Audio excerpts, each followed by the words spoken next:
یہ بھی آپ کو بتا دوں کہ جس گھر میں شوہر رات کو چھپا کے بیوی کے لیے برگر پیزا یا کھانے کی چیزیں لائے نا، اس گھر میں ابھی تک بہو کو بیٹی کا درجہ نہیں ملا ہوتا، کیونکہ بیٹی کے لیے جب باپ یا بھائی کو چیز لاتا ہے کیا چھپا کے لاتا ہے؟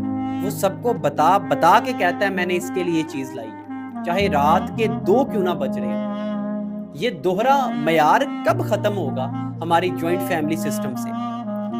اور پھر اگر بہو لیٹ اٹھے تو پورے محلے کو پتا ہوتا ہے کہ یہ بہو لیٹ اٹھ گئی، لیکن بیٹی کے معاملے میں ایسا کوئی بھی رواج نہیں ہے۔ جب بیٹیوں کے عیبوں پہ پردہ ڈالا جاتا ہے تو بہو بھی تو بیٹی ہوتی ہے نا۔ آپ سارے زمانے کو تو کہتے ہو کہ بہو بیٹی ہوتی ہے، رشتہ لینے جاتے ہو تو کہتے ہو ہم بیٹی لے کے جا رہے ہیں، بہو لے کے نہیں جا رہے، لیکن گھر جاتے ہی آپ کی مقابلے بازیاں شروع ہو جاتی ہیں، آپ کی سیاستیں شروع ہو جاتی ہیں، آپ کی چلاکیاں شروع ہو جاتی ہیں۔ اس دوہرے معیار کا بھی حساب آپ کو دینا پڑے گا۔